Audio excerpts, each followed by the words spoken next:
Na concessionária mais luxuosa da cidade, Dona Mercedes limpa o chão de mármore com as mesmas mãos que sustentam 3 netos sozinha. Rafael Esteves, dono de uma Lamborghini de 1,5 milhão, grita com ela na frente de todos, a humilha e faz o gerente demiti-la na hora, só porque ela limpou uma marca no vidro do carro dele.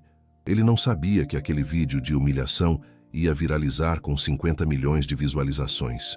E muito menos que um empresário bilionário ia criar um desafio público onde qualquer pessoa que conseguisse ligar aquela Lamborghini usando uma técnica especial de ignição ganharia o carro na hora.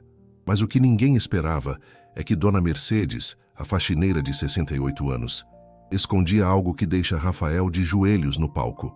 Mas antes de continuar a história, se você, assim como nós, acredita que dignidade não tem preço e que subestimar alguém pela aparência é sempre um erro, se inscreva no canal para não perder nenhuma história inspiradora.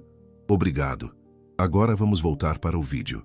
O sol da manhã entrava pelas enormes janelas de vidro da concessionária Premier Motors, fazendo brilhar cada centímetro do piso de mármore italiano como se fosse um espelho. As luzes de LED embutidas no teto alto criavam um efeito quase celestial sobre os carros importados perfeitamente alinhados no showroom. Ferraris vermelhas, Porsches prateadas, uma McLaren laranja que parecia ter acabado de sair de um filme de ação. O cheiro de couro novo e cera automotiva pairava no ar-condicionado, misturando-se ao aroma do café expresso que era servido gratuitamente aos clientes em xícaras de porcelana. Era um santuário do luxo, um templo dedicado aos que tinham dinheiro de sobra e gostavam de exibi-lo. As paredes eram decoradas com fotos gigantes de carros em alta velocidade, troféus de corridas antigas e até mesmo um painel com a assinatura de pilotos famosos. No centro do showroom, sobre uma plataforma giratória iluminada, repousava uma Lamborghini Aventador vermelha, com pintura tão impecável que parecia ter sido polida pela mão de Deus. Era o xodó da concessionária, o carro que fazia os clientes suspirarem de inveja e os vendedores esfregarem as mãos imaginando as comissões. Mas naquela manhã de terça-feira, às 7h30, quando a concessionária ainda não havia aberto ao público, havia apenas uma pessoa ali dentro, Dona Mercedes. Ela estava de joelhos no chão gelado de mármore, esfregando com movimentos circulares uma mancha teimosa perto da entrada. Suas mãos grossas e calejadas por décadas de trabalho pesado seguravam um pano úmido que já estava cinza de tanta sujeira acumulada. O uniforme azul marinho que vestia era velho demais, com o tecido desbotado nos cotovelos e um pequeno rasgão mal costurado na altura do quadril. Nos pés, um par de tênis brancos surrados que já haviam sido novos há muitos anos, agora manchados de produtos de limpeza e com o solado gasto de tanto andar. Dona Mercedes tinha 68 anos, mas seu rosto contava a história de pelo menos 80. As rugas profundas ao redor dos olhos e da boca não vinham apenas da idade, mas de noites em claro, de preocupações que não cabiam em uma vida só, de lágrimas derramadas em silêncio para que ninguém visse. Seus cabelos grisalhos estavam presos em um coque apertado, alguns fios rebeldes escapando e grudando na testa suada. Ela era baixinha, encurvada pelo peso dos anos e do trabalho, mas seus olhos castanhos ainda tinham aquele brilho de quem não desistiu, de quem acorda todo dia e continua. Ao lado dela, no chão, estava seu carrinho de limpeza, um balde com água já suja, uma vassoura velha com as cerdas tortas, alguns panos de chão rasgados, uma garrafa de detergente quase vazia e um frasco de desinfetante genérico que ela mesma comprava com o próprio dinheiro, porque o fornecido pela concessionária nunca era suficiente. Era tudo que ela tinha para trabalhar, e ainda assim fazia o serviço com capricho, porque era assim que sua mãe lhe ensinara. Mesmo que ninguém veja, Deus vê. Faça sempre o seu melhor. Ela havia acordado às 4 da manhã, como todos os dias. Preparara um mingau ralo para os 3 netos, antes de sair de casa, deixando um bilhete na mesa da cozinha com instruções para que o mais velho, Tiago, de 16 anos, levasse os mais novos para a escola. Depois pegara 2 ônibus lotados, em pé a viagem inteira porque nunca havia assento para ela, e chegara à concessionária quando o céu ainda estava escuro. O gerente, Sr. Augusto, Um homem de 50 e poucos anos com barriga proeminente e gravata sempre muito apertada, permitia que ela chegasse mais cedo quando pedia, desde que terminasse tudo antes da abertura. Hoje ela havia pedido para chegar mais cedo porque precisava desesperadamente de uma gorjeta extra. O neto mais novo, Pedrinho, de apenas 12 anos, estava com febre alta há 3 dias. Ela tentara tratá-lo com chás caseiros e compressas frias, mas a febre não baixava. Sabia que precisava levá-lo ao médico, mas o posto de saúde do bairro estava sem pediatra havia semanas, e a consulta particular custava R$ 80, dinheiro que ela simplesmente não tinha. Se conseguisse terminar a limpeza mais cedo e ainda por cima fazer algum extra, talvez o senhor Augusto lhe desse alguns trocados a mais. Foi pensando nisso que ela se aproximou da plataforma giratória onde estava a Lamborghini vermelha. Ela nunca havia limpado ao redor daquele carro. Normalmente, os próprios vendedores se encarregavam disso, usando panos especiais de microfibra e produtos importados caríssimos. Mas naquela manhã, ela notou algumas marcas de dedos no vidro da porta do motorista e, sem pensar muito, decidiu limpá-las. Afinal, quanto mais fizesse, maior a chance de impressionar o gerente. Dona Mercedes se aproximou devagar, com cuidado para não encostar no carro. Ela sabia o quanto aquelas máquinas custavam porque ouvia os vendedores falarem. R$1,5 milhão, às vezes mais. Era um valor que sua mente nem conseguia processar direito. Ela nunca teria tanto dinheiro nem se trabalhasse 3 vidas inteiras. Mesmo assim, olhou para o carro com uma mistura de admiração e tristeza.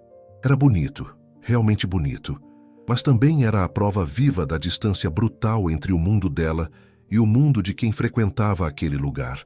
Ela umedeceu o pano com um pouco de água limpa que trouxera em uma garrafa separada. Não queria usar a água suja do balde em um carro daqueles e começou a limpar o vidro com movimentos suaves e circulares. Suas mãos tremiam um pouco, não de nervosismo, mas de cansaço acumulado. Ela já havia trabalhado em 2 outras casas naquela semana e seu corpo sentia cada minuto disso. Foi nesse momento que a porta principal da concessionária se abriu com um barulho seco. Rafael Esteves entrou como quem desfila em uma passarela de moda. Ele tinha 35 anos, mas sua postura era a de um adolescente mimado que nunca cresceu de verdade. Alto, com 1,85 m de altura, cabelos castanhos perfeitamente penteados para trás com gel importado, barba rala mas bem feita e um sorriso branco demais, daqueles que só quem paga clareamento a laser consegue. Usava uma camisa polo branca de uma marca italiana cara, calça jeans escura, que custava mais do que o salário mensal de Mercedes. Um relógio suíço dourado no pulso esquerdo, que pesava como uma algema de luxo, e sapatos de couro marrom, sem um único arranhão. Atrás dele vinham 2 amigos igualmente bem vestidos, rindo alto de alguma piada interna que só eles entendiam. Um deles, Marcelo, era mais baixo e mais gordo, com o rosto vermelho de quem bebia demais e se exercitava de menos. O outro, Bruno, era magro e usava óculos escuros mesmo dentro do ambiente fechado, como se estivesse sempre pronto para uma foto de revista. Cara, você não vai acreditar no que aconteceu ontem na festa. Rafael falava alto, sua voz ecoando pelo showroom vazio. A loira que estava comigo ficou brava porque eu disse que ia trocar de carro de novo. Disse que eu sou fútil. Fútil? Imagina, eu, fútil, só porque compro um carro novo a cada 6 meses. Os amigos riram e Rafael puxou uma chave do bolso. Era a chave da Lamborghini vermelha e ele a girava nos dedos como se fosse um brinquedo qualquer. Vim buscar minha joia, ele disse, apontando para a plataforma. Vou levar ela para lavar e... Foi quando ele viu. Dona Mercedes estava ali, de pé ao lado do carro, ainda segurando o pano úmido, congelada como uma estátua. Seus olhos arregalados mostravam o susto, a vergonha de ter sido pega fazendo algo que talvez não devesse. Ela abriu a boca para se desculpar, para explicar, mas as palavras não saíram.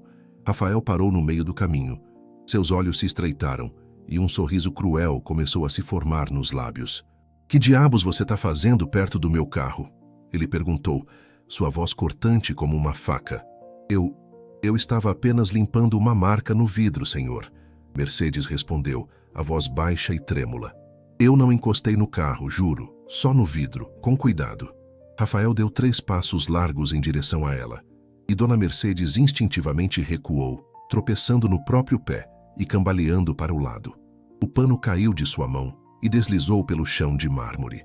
O balde que estava atrás dela virou com um movimento brusco, derramando água suja que se espalhou rapidamente, formando uma poça escura ao redor dos pés dela. "Olha o que você fez!" Rafael gritou, apontando para a água no chão. "Olha essa sujeira toda! Você acha que tem competência para limpar alguma coisa? Você acha que pode simplesmente chegar perto de um carro de 1,5 milhão com essas mãos imundas?" Mercedes se ajoelhou rapidamente, tentando pegar o pano de volta para limpar a água derramada, mas suas mãos tremiam tanto que ela mal conseguia segurar qualquer coisa.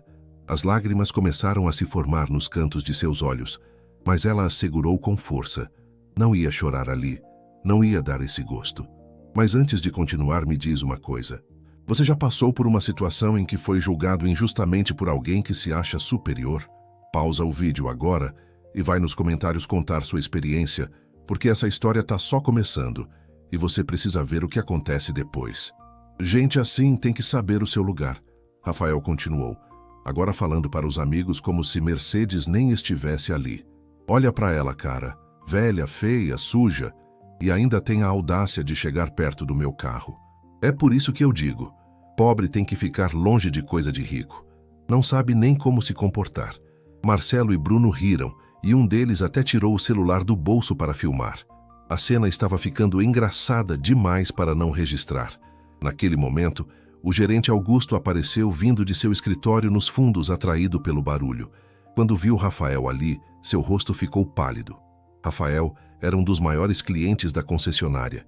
Gastava milhões por ano em carros e manutenção. Perder Rafael significava perder comissões poupudas. "Senhor Rafael, bom dia!" Augusto disse, quase correndo até ele. "Algum problema?" "Problema?" Rafael apontou para Mercedes, que ainda estava ajoelhada tentando limpar a água com as mãos nuas. "Essa mulher aqui estava encostando no meu carro e ainda sujou tudo." Augusto olhou para Mercedes com uma expressão que misturava raiva e desespero. Ele sabia que ela era uma boa funcionária. Nunca dera problema em 5 anos de trabalho. Mas naquele momento, a escolha era clara. Ou ela, ou o cliente milionário. "Mercedes, você está despedida", Augusto disse, sua voz fria e final. "Pegue suas coisas e vá embora agora." Mercedes levantou a cabeça lentamente, os olhos finalmente transbordando lágrimas que rolaram pelas rugas de seu rosto. Ela queria dizer que não tinha encostado no carro, que só estava tentando ajudar, que precisava daquele emprego porque tinha 3 netos dependendo dela, mas sabia que não adiantaria. Gente como Rafael nunca escutava gente como ela. Ela se levantou com dificuldade, as pernas doendo, e caminhou até seu carrinho de limpeza. Pegou sua bolsa surrada que estava pendurada em um dos ganchos, uma bolsa de tecido marrom desbotado que sua filha lhe dera anos atrás. Dentro tinha apenas alguns trocados, uma carteira velha, um pente quebrado e a foto dos netos plastificada. Ao passar por Rafael, ele ainda disse mais uma coisa, só para garantir que a humilhação fosse completa. "E nem pense em pedir referência. Quem vai querer contratar uma faxineira incompetente que não sabe nem onde pode limpar?" Mercedes não respondeu.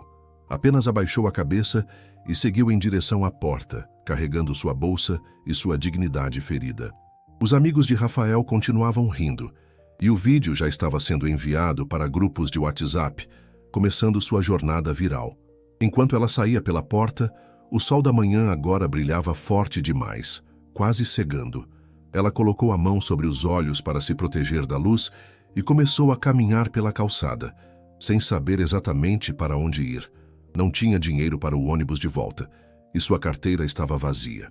Teria que caminhar os 15 quilômetros até em casa, debaixo do sol escaldante, em jejum porque nem havia tomado café da manhã.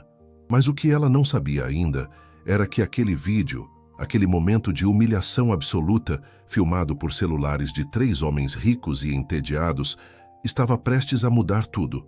Porque no mundo de hoje a internet nunca esquece. E justiça, às vezes, vem dos lugares mais inesperados. A casa de Dona Mercedes ficava em um bairro na periferia da cidade, o tipo de lugar que os mapas de turismo nem se davam ao trabalho de incluir. As ruas eram estreitas, de paralelepípedo irregular que machucava os pés de quem caminhava descalço, e os barracos eram colados uns nos outros como cartas de baralho prestes a cair. Fios de eletricidade formavam teias no alto, alguns legais, a maioria puxados clandestinamente de postes distantes, criando um risco constante de curto-circuito. O barraco de Mercedes tinha apenas 3 cômodos minúsculos, uma sala que também servia de cozinha, com um fogão de 2 bocas que funcionava quando queria, uma geladeira velha que fazia mais barulho do que gelava e uma mesa de plástico branco manchada cercada por 4 cadeiras desemparelhadas. No canto, uma TV de tubo antiga descansava sobre uma caixa de madeira. Havia 2 quartos, um para ela, com uma cama de solteiro cujo colchão afundava no meio, e outro para os 3 netos, com 2 beliches de ferro enferrujado, onde eles se apertavam como podiam. O banheiro era tão pequeno que mal cabia uma pessoa por vez, com azulejos quebrados e um chuveiro elétrico que dava choque se pisasse descalço no chão molhado. Mas era lar. Era tudo que ela tinha conseguido dar para os netos após a tragédia que mudara tudo 15 anos atrás. Clarissa, sua filha única, tinha sido a luz da vida de Mercedes. Uma menina doce, estudiosa, que trabalhara duro e conseguira se formar como auxiliar de enfermagem. Conhecera Júlio, um homem bonito e charmoso que trabalhava como motorista de ônibus, e eles se casaram em uma cerimônia simples na igreja do bairro.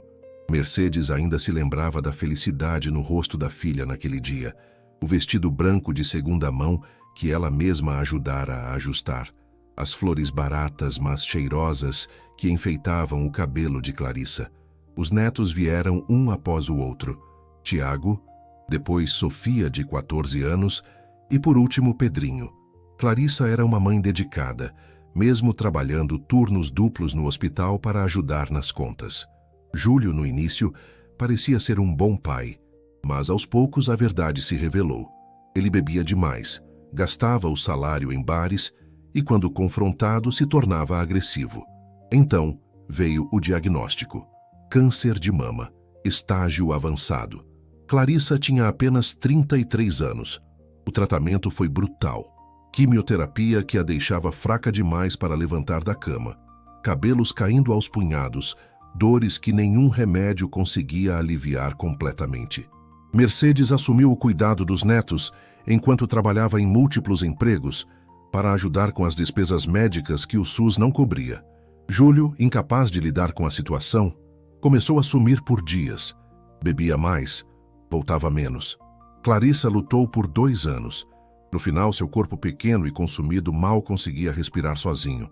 Ela morreu em uma noite de inverno, segurando a mão da mãe, sussurrando para que Mercedes prometesse cuidar das crianças. E Mercedes prometeu. 3 dias após o enterro, Júlio apareceu bêbado em casa. Disse que não aguentava mais aquilo, que não ia criar 3 crianças sozinho, que a vida dele estava arruinada. Pegou as poucas coisas que tinha e foi embora. Nunca mais voltou, nem para ver os filhos, nem para mandar 1 centavo de pensão. Simplesmente desapareceu como fumaça. Foi assim que Mercedes, então com 53 anos, se tornou mãe novamente. Mãe de 3 crianças traumatizadas pela perda da mãe e pelo abandono do pai. Ela multiplicou seus trabalhos. Passou a limpar casas de manhã, fazer faxina em escritórios à tarde e lavar roupas à noite. Dormia 4 horas por dia, às vezes menos. Seus joelhos doíam constantemente. Suas mãos desenvolveram calos sobre calos e suas costas nunca mais foram as mesmas.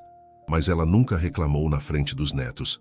Sempre sorria, sempre encontrava um jeito de colocar comida na mesa, sempre garantia que eles fossem para a escola com o uniforme limpo. Os anos passaram. As crianças cresceram. Tiago se tornou um adolescente sério e responsável, ajudando em casa sempre que podia. Sofia era quieta, mas tirava notas excelentes e sonhava em ser professora. Pedrinho, o mais novo, era o raio de sol da casa, sempre rindo e fazendo piadas mesmo quando não havia muito motivo para a alegria. E então veio aquele maldito dia na concessionária. Quando Mercedes chegou em casa depois de caminhar por horas sob o sol, seus pés estavam inchados e sangrando dentro dos tênis velhos. Ela entrou pela porta e imediatamente Tiago, que estava sentado na sala fazendo lição de casa, levantou assustado. Vó, por que você está chegando agora? E está tão cansada? Mercedes forçou um sorriso, não queria que ele se preocupasse. Problema no trabalho, meu filho. Nada demais. Só que tipo de problema? Sofia apareceu do quarto, seus olhos escuros cheios de preocupação. Mercedes suspirou. Não tinha como esconder para sempre. Me demitiram. Mas não se preocupem, eu arrumo outro emprego amanhã mesmo. Te demitiram? Tiago não acreditou. Por quê? Você sempre foi uma funcionária perfeita. Mercedes não queria contar a humilhação. Mas quando sentou na cadeira, o peso de tudo desabou sobre ela e as lágrimas que havia segurado o dia inteiro finalmente caíram. Foi por causa de um cliente rico. Eu estava limpando perto do carro dele e ele me humilhou na frente de todo mundo. Disse que eu não tinha competência, que pobre não devia chegar perto de coisa de rico. E o gerente me demitiu na hora. Os 3 netos ficaram em silêncio por um momento. Então Sofia, com lágrimas nos olhos, abraçou a avó com força. Isso é injusto, vó, muito injusto. A vida é injusta às vezes. Mercedes sussurrou, acariciando o cabelo da neta. Mas a gente não desiste. Nunca desiste. Naquela noite, ela deitou na cama sem conseguir dormir. Seus pensamentos giravam em círculos. Como pagaria o aluguel no fim do mês? Como compraria comida para a semana? Como levaria Pedrinho ao médico se a febre não passasse? Mas o que ela não sabia era que naquele exato momento, a milhões de cliques de distância, o vídeo de sua humilhação estava sendo compartilhado aos milhares. As pessoas estavam furiosas. Comentários exigindo justiça inundavam as redes sociais. E em um escritório elegante no centro da cidade, um homem de 72 anos assistia ao vídeo pela 3ª vez, sua expressão ficando mais sombria a cada segundo. Joaquim Almeida não era apenas um empresário bem-sucedido. Ele era uma lenda viva no setor automotivo brasileiro. Nascido em uma favela ainda mais pobre do que onde Mercedes morava, filho de uma lavadeira e de um pai que nunca conheceu, Joaquim construíra seu império com as próprias mãos. Começara aos 12 anos como ajudante em uma oficina mecânica, dormindo no chão do estabelecimento porque não tinha onde morar. Aos 20, já era mecânico-chefe. Aos 30, abriu sua própria oficina. Aos 40, já tinha uma pequena fábrica de autopeças. Aos 50, sua empresa era uma das maiores fornecedoras de componentes automotivos da América Latina. Agora, aos 72 anos, viúvo e sem filhos, Joaquim dedicava parte de seu tempo e fortuna a causas sociais. Mas sempre discretamente, sem alarde. Ele sabia como era a vida no fundo do poço e nunca havia esquecido. Quando viu o vídeo de Mercedes sendo humilhada, algo dentro dele se quebrou. A forma como aquele homem arrogante a tratou, a maneira como ela abaixou a cabeça em silêncio, a dignidade ferida, mas não destruída. Tudo isso lhe lembrou de sua própria mãe, Dona Benedita, que trabalhara até os últimos dias de vida, lavando roupas para sustentar os filhos e jamais reclamara. Joaquim não era homem de agir por impulso. Era estratégico, calculista, paciente. Então, em vez de fazer um escândalo imediato, ele começou a pesquisar. Descobriu a identidade de Rafael Esteves através de contatos na concessionária.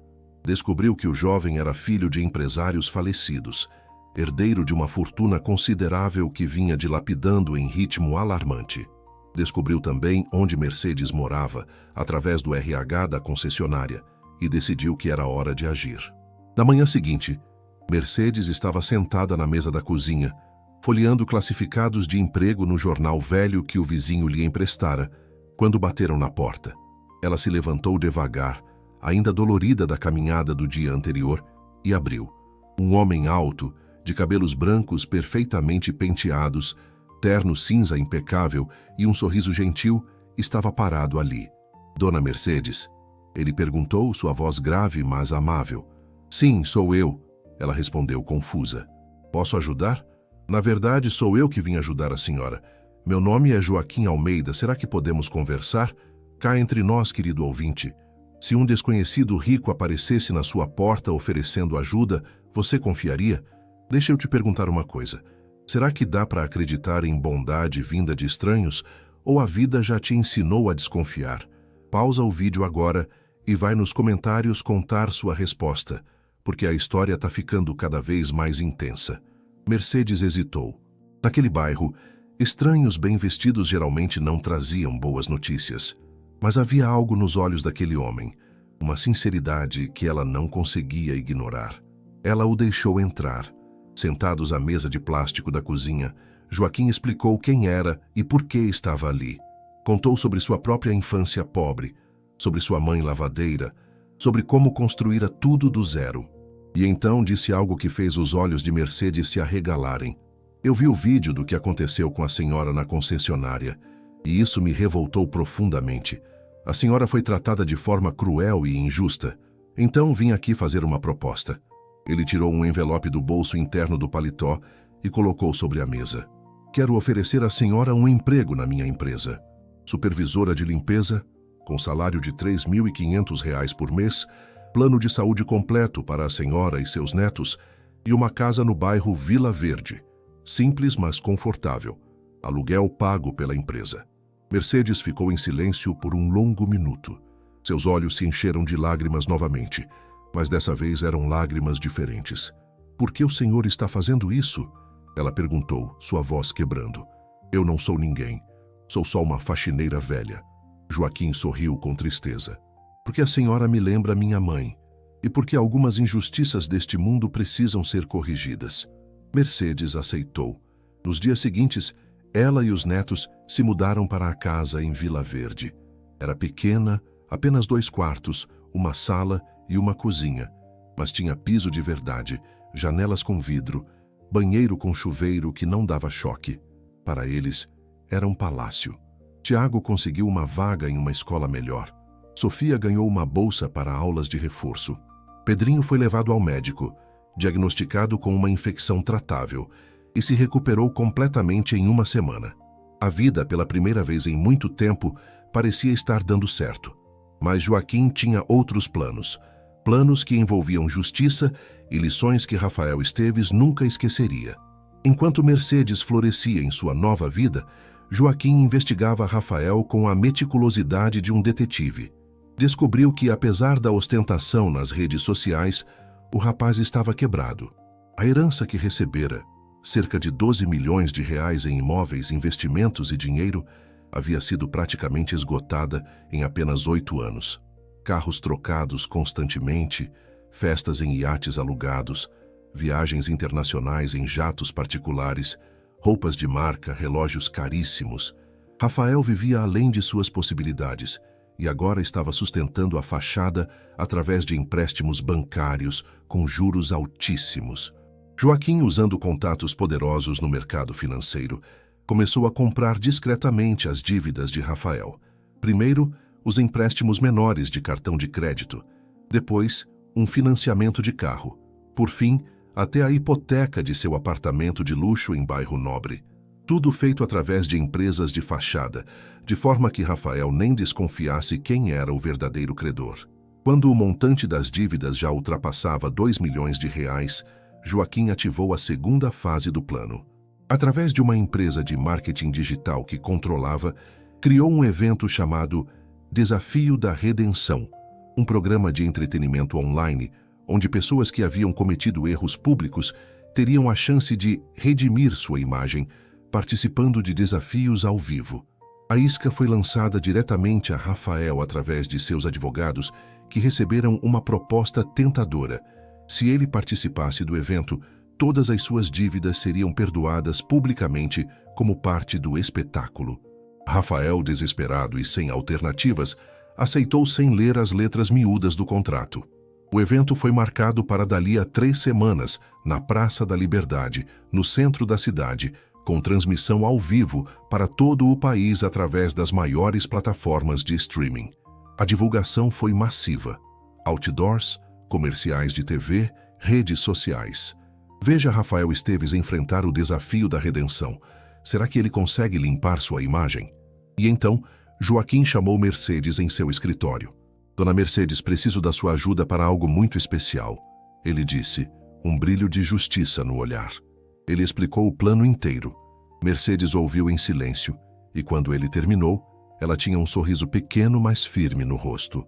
Eu aceito, ela disse. Não por vingança, mas para que ele aprenda. Nas semanas seguintes, Joaquim ensinou a Mercedes tudo sobre motores antigos.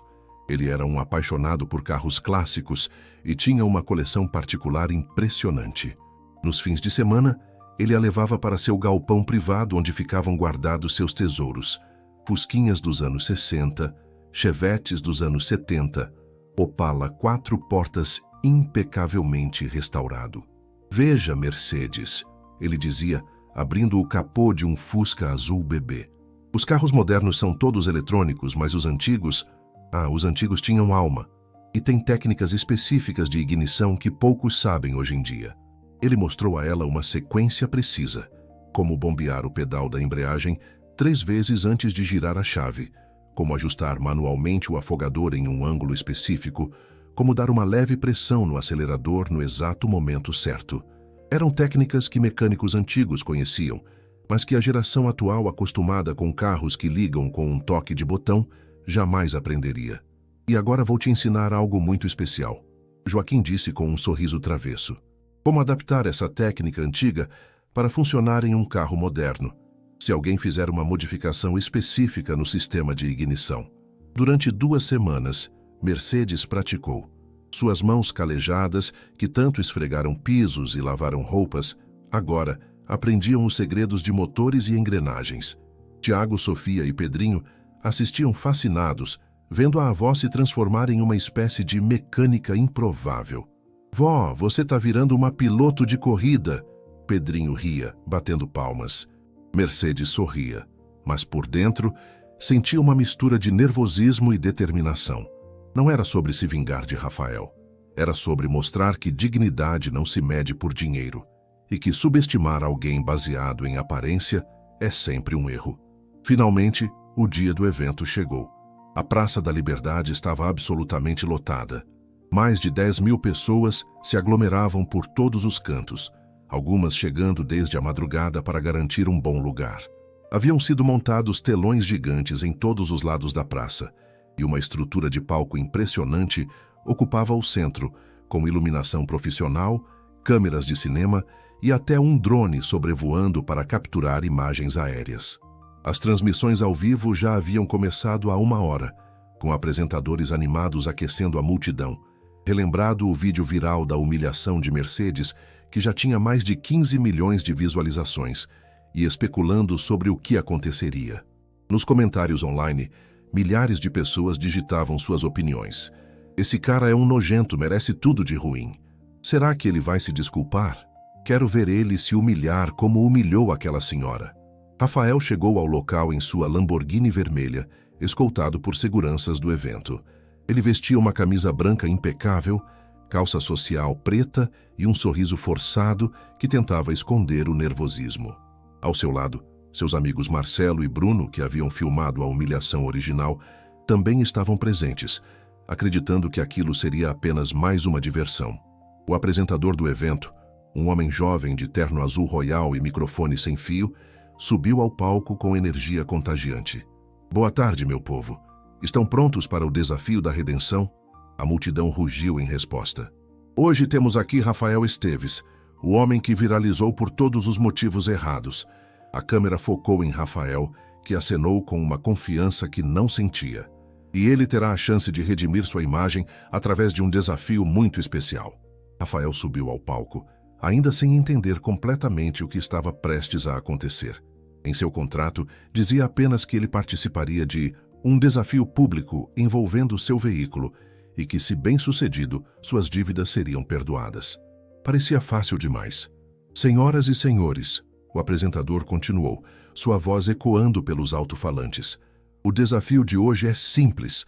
Rafael trouxe sua linda Lamborghini Aventador, avaliada em R$1.500.000, e pessoas comuns da plateia terão a chance de tentar ligá-la usando uma técnica específica de ignição que exige conhecimento mecânico especializado.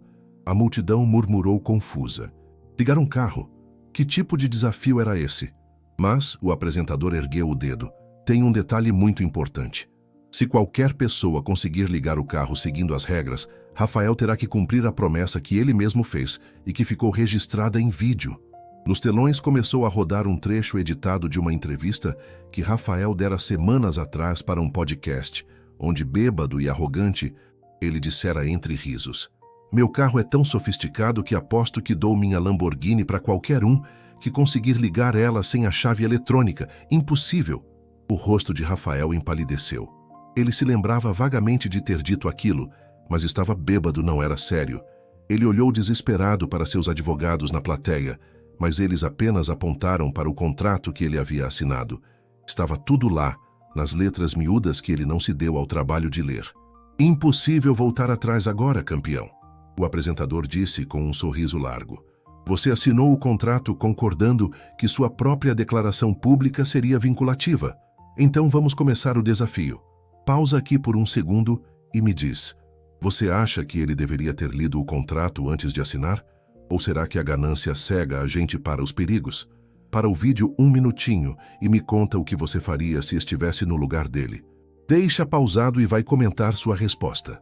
A primeira pessoa chamada ao palco foi um mecânico de 45 anos, experiente e confiante. Ele se aproximou da Lamborghini, analisou o painel, tentou a sequência que conhecia de outros carros de luxo. Nada. O motor nem deu sinal de vida.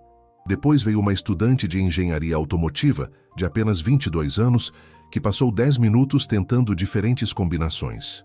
Nada. Então, um antigo piloto de corrida, aposentado, tentou usar sua experiência de décadas. Também falhou. Um por um, 10 participantes tentaram e falharam. A multidão começava a ficar impaciente e Rafael respirava aliviado. Talvez saísse daquilo sem grandes prejuízos. Foi quando o apresentador ergueu as mãos pedindo silêncio. "E agora, senhoras e senhores, temos nossa última participante da noite." As luzes do palco se apagaram por um momento, criando suspense. Quando voltaram, um holofote iluminou a lateral do palco, revelando uma figura que fez a multidão explodir em gritos. Dona Mercedes caminhava lentamente em direção ao centro do palco. Ela não usava mais seu uniforme velho de faxineira. Estava vestida com um conjunto simples, mas digno. Uma blusa branca de algodão, uma saia azul marinho até os joelhos, sapatos pretos confortáveis. Seus cabelos grisalhos estavam soltos, caindo sobre os ombros, e ela caminhava de cabeça erguida, sem pressa. O reconhecimento foi instantâneo. Era a mulher do vídeo viral, a faxineira humilhada, e ela estava ali. Rafael sentiu como se o chão tivesse desaparecido sob seus pés. Seu rosto ficou branco como papel, depois vermelho de raiva, depois roxo de pânico. Ele quis sair correndo, mas os seguranças bloqueavam discretamente todas as saídas. Estava preso em sua própria armadilha. "Dona Mercedes!" O apresentador gritou e a multidão foi à loucura. A mulher que Rafael humilhou publicamente agora terá a chance de tentar ligar o carro dele, e se ela conseguir... O apresentador fez uma pausa dramática, deixando o silêncio pesar. Se ela conseguir, seguindo as regras que Rafael mesmo estabeleceu em sua declaração pública, ele terá que entregar a Lamborghini para ela. Imediatamente. Aqui, agora, na frente de todo mundo. A multidão explodiu. Os gritos eram ensurdecedores. Nos comentários online, as mensagens passavam tão rápido que era impossível ler. Rafael cambaleou até o microfone, tentando desesperadamente se explicar. Não, espera. Isso não é justo. Eu estava bêbado quando disse aquilo. Não era sério, não pode... Mas você assinou um contrato." O apresentador o interrompeu, mostrando um documento. Um contrato legalmente vinculativo, reconhecido em cartório, onde você concorda que suas próprias palavras públicas seriam a base do desafio. Está aqui sua assinatura, não está? Rafael olhou para o documento. Era verdade. Ele havia assinado sem ler, acreditando que seria apenas um showzinho bobo para limpar sua imagem. Agora estava preso. Além disso, o apresentador continuou, temos aqui presentes 3 advogados especializados em contratos, que podem confirmar que tudo está dentro da lei. Você quer desistir? Pode desistir. Mas aí todas as suas dívidas, que somam R$2.300.000, se tornam imediatamente exigíveis. E como você não tem esse dinheiro, ele deixou a frase no ar. Rafael sabia o que aconteceria. Falência, perda do apartamento, perda de tudo. Ele estava encurralado. Tá bom, ele murmurou, derrotado. Mas ela não vai conseguir. Ninguém conseguiu até agora. Veremos. O apresentador sorriu e então se virou para Mercedes. Dona Mercedes, a senhora está pronta? Mercedes assentiu. Seus olhos encontraram os de Rafael por um breve momento e neles não havia raiva ou desejo de vingança. Havia apenas uma calma profunda, a mesma calma de quem sobreviveu a tempestades muito piores do que a arrogância de um menino rico. Ela caminhou até a Lamborghini vermelha, a mesma que estava na concessionária naquele dia fatídico. A multidão ficou em silêncio absoluto, todos prendendo a respiração. Mercedes abriu a porta do motorista com cuidado, como quem manuseia algo delicado, mas sem medo. Sentou-se no banco de couro macio, ajustou o retrovisor e então colocou as mãos no volante. A técnica envolve uma sequência específica. O apresentador explicou para a audiência. Primeiro é preciso bombear a embreagem 3 vezes, depois ajustar manualmente um dispositivo no painel que foi instalado especialmente para este desafio, depois pressionar o acelerador em um ângulo de exatamente 45 graus, enquanto gira a ignição de forma específica.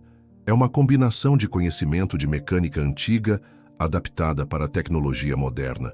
Pouquíssimas pessoas no mundo saberiam fazer isso. Mercedes fechou os olhos por um segundo, relembrando as lições de Joaquim. Bombear a embreagem 3 vezes, firme, mas sem exagero. Ela pressionou o pedal 1, 2, 3 vezes. Depois, localizou o dispositivo manual que Joaquim havia mandado instalar secretamente no painel. Era uma pequena alavanca discreta, quase imperceptível. Ela a ajustou para a posição correta. Em seguida, colocou o pé no acelerador. Não muito fundo, apenas o suficiente, ângulo certo. E então, com mãos firmes que haviam esfregado 1000 pisos, mas nunca haviam perdido sua força interior, ela girou a chave de ignição com a técnica exata que Joaquim lhe ensinara. Por um segundo, houve silêncio. Então, o motor da Lamborghini rugiu para a vida. O som foi como um trovão. Potente, claro, inconfundível.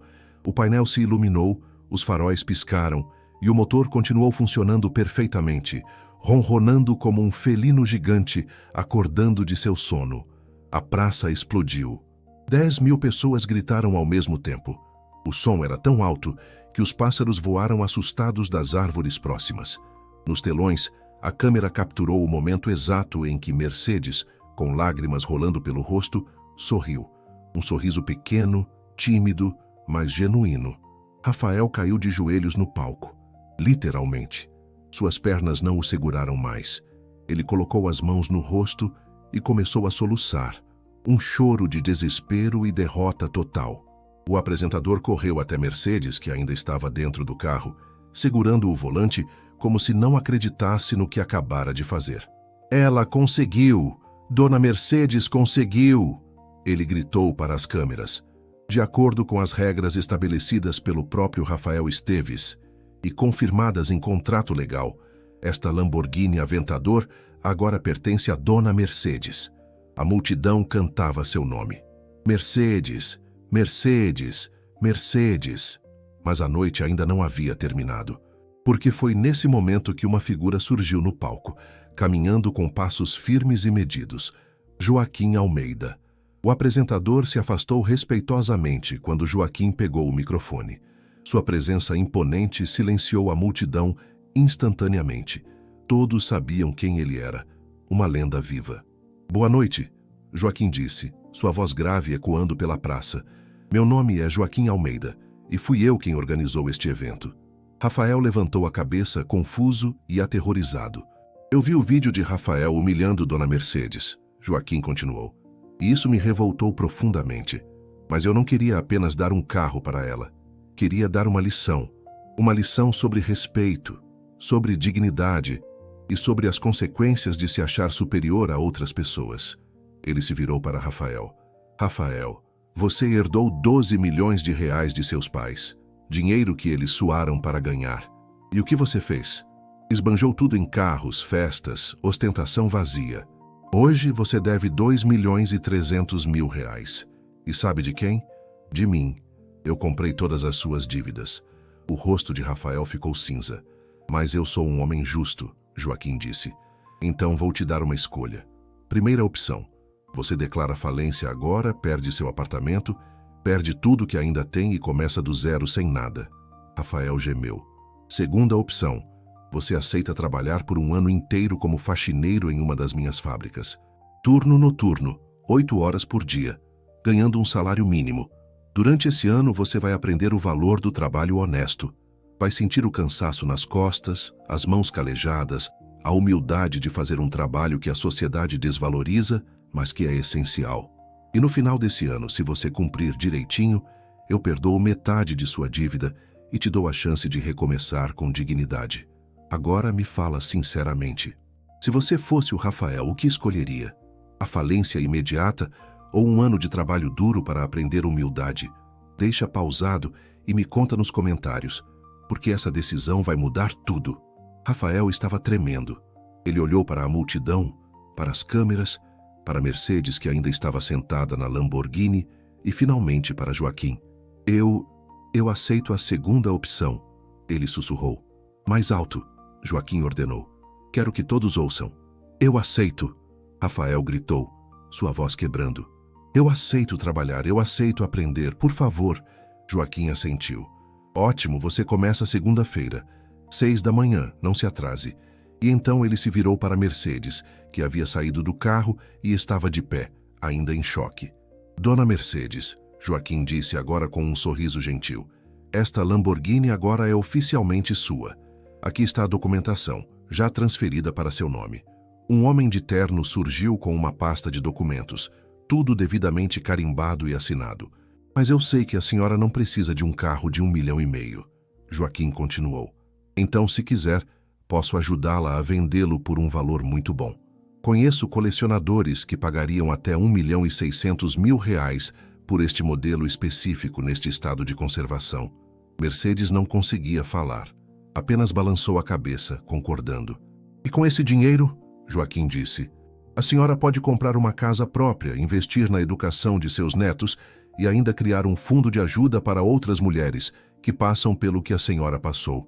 Trabalhadoras invisíveis que sustentam este país nas costas, mas nunca recebem o reconhecimento que merecem. A multidão explodiu novamente em aplausos. Mercedes finalmente encontrou sua voz. Obrigada, ela disse, as lágrimas agora caindo livremente. Obrigada por me lembrar que ainda existe bondade no mundo. Joaquim a abraçou. Um abraço paternal, caloroso, sincero. E enquanto a multidão comemorava e as câmeras capturavam cada segundo daquele momento histórico, Rafael Esteves permaneceu sentado no chão do palco, a cabeça baixa, finalmente entendendo que a verdadeira pobreza nunca foi financeira. Era a pobreza de caráter, de empatia, de humanidade. E ele estava falido nisso havia muito tempo. Os meses seguintes trouxeram mudanças profundas para todos os envolvidos. Mercedes vendeu a Lamborghini por R$ 1,650 milhão para um colecionador do sul do país. Com o dinheiro, comprou uma casa linda em um bairro de classe média. 3 quartos, quintal com árvores frutíferas, garagem coberta. Pela primeira vez na vida, ela tinha um endereço que era verdadeiramente seu. Tiago ganhou uma bolsa integral em uma escola particular de excelência e começou a sonhar com faculdade de engenharia. Sofia se inscreveu em um curso preparatório para o vestibular, querendo ser professora de português. Pedrinho, agora completamente saudável, entrou para um time de futebol infantil e descobriu um talento natural para o esporte. Mas Mercedes não guardou todo o dinheiro para si. Seguindo a sugestão de Joaquim, ela criou o Fundo Esperança, uma instituição que oferecia auxílio financeiro, jurídico e emocional para faxineiras, empregadas domésticas e trabalhadoras em situação de vulnerabilidade. A primeira sede ficava em uma sala alugada no centro da cidade, mas em poucos meses já havia ajudado mais de 200 mulheres. Joaquim se tornou uma presença constante na vida da família. Todo domingo, ele jantava na casa de Mercedes, trazendo sobremesas e histórias de sua própria jornada. Com o tempo, Tiago, Sofia e Pedrinho começaram a chamá-lo carinhosamente de Vô Joaquim, e ele nunca corrigiu. Gostava desse título, preenchia um vazio que ele carregava desde que perdera a esposa anos atrás. E Rafael Esteves começou seu primeiro dia como faxineiro em uma segunda-feira cinzenta de inverno. Chegou à fábrica às 6 da manhã, vestindo um uniforme azul idêntico ao que todos os outros faxineiros usavam. Seus colegas de trabalho o reconheceram imediatamente. Afinal, o vídeo do evento havia viralizado com mais de 50 milhões de visualizações. No início ele esperava zombaria, humilhação, vingança, mas o que encontrou foi indiferença. As pessoas estavam ocupadas demais com seus próprios problemas para se importar com ele. Tinham contas para pagar, famílias para sustentar, vidas difíceis para gerenciar. O trabalho era brutal.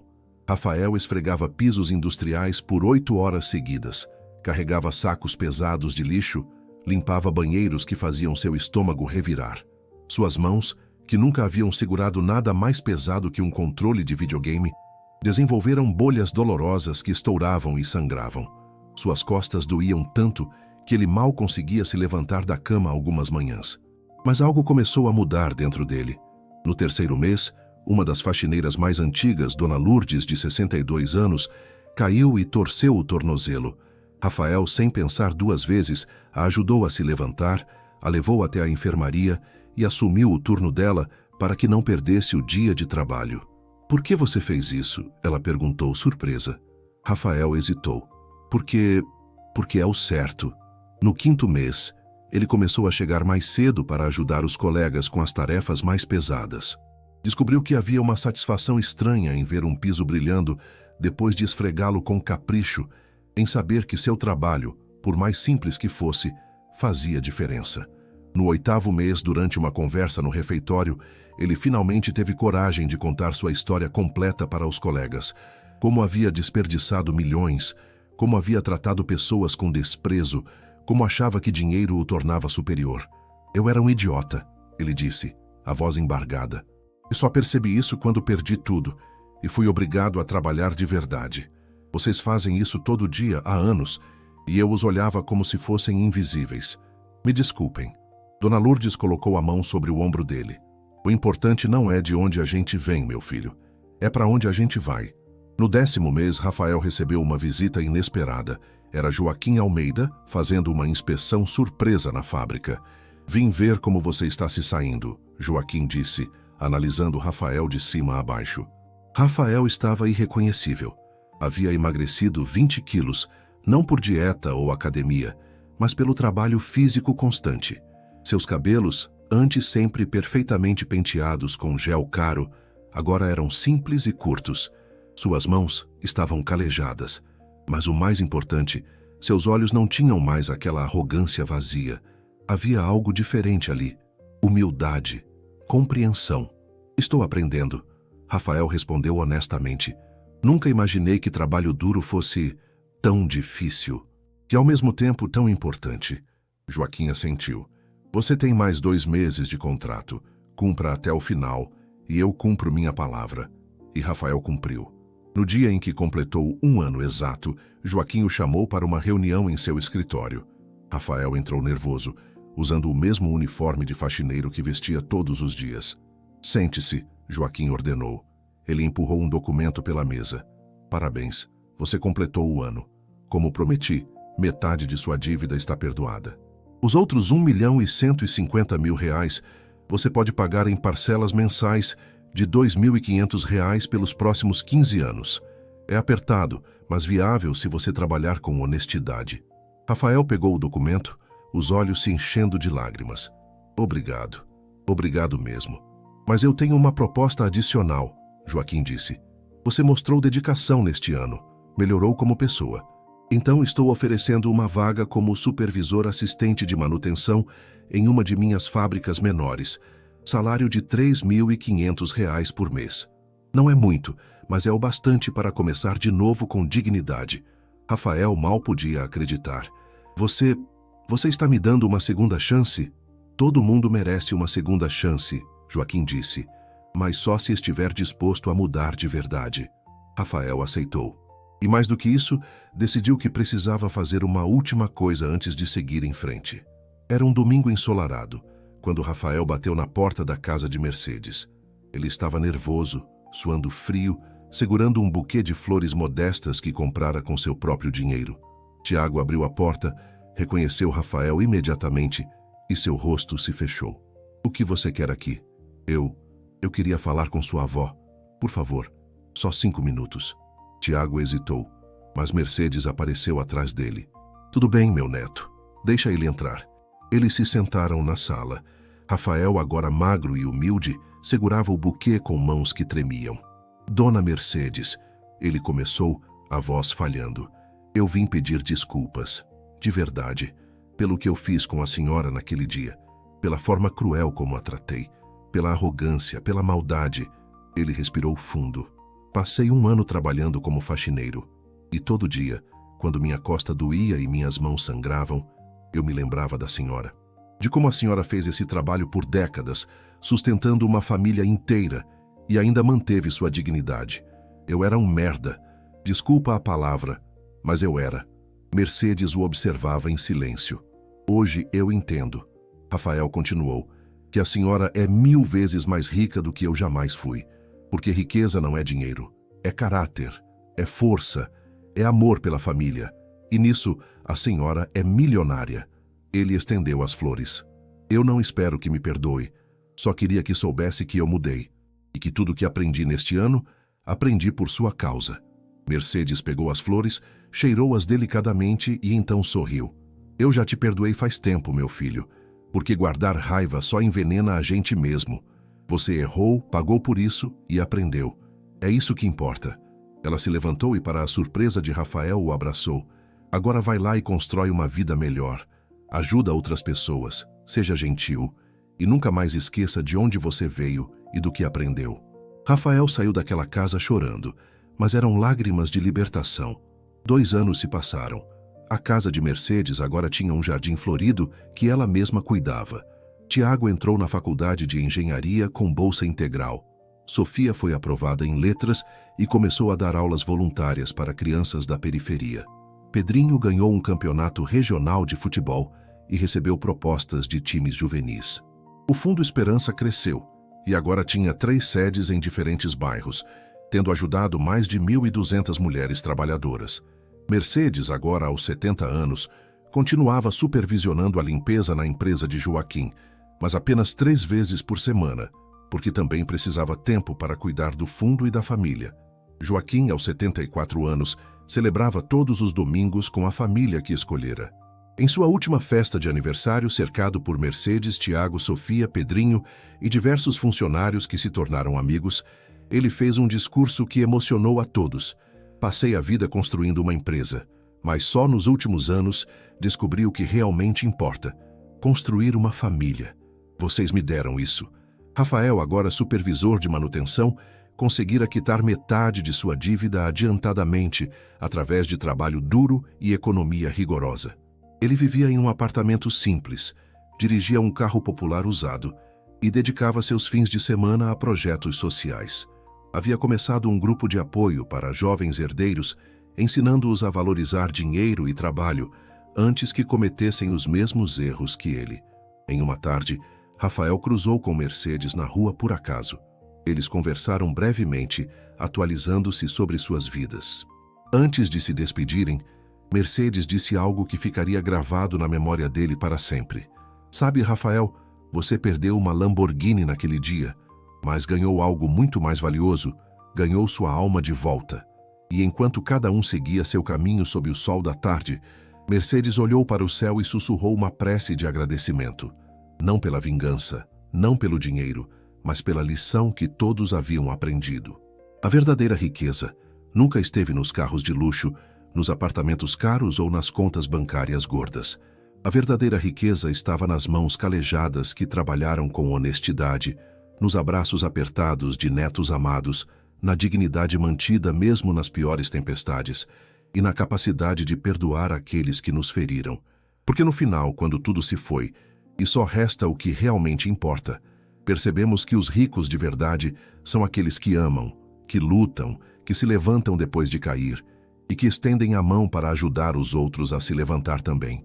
E Dona Mercedes, a faxineira de 68 anos que foi humilhada publicamente e transformou aquela dor em uma vitória para todas as trabalhadoras invisíveis deste país, era a pessoa mais rica que este mundo poderia conhecer.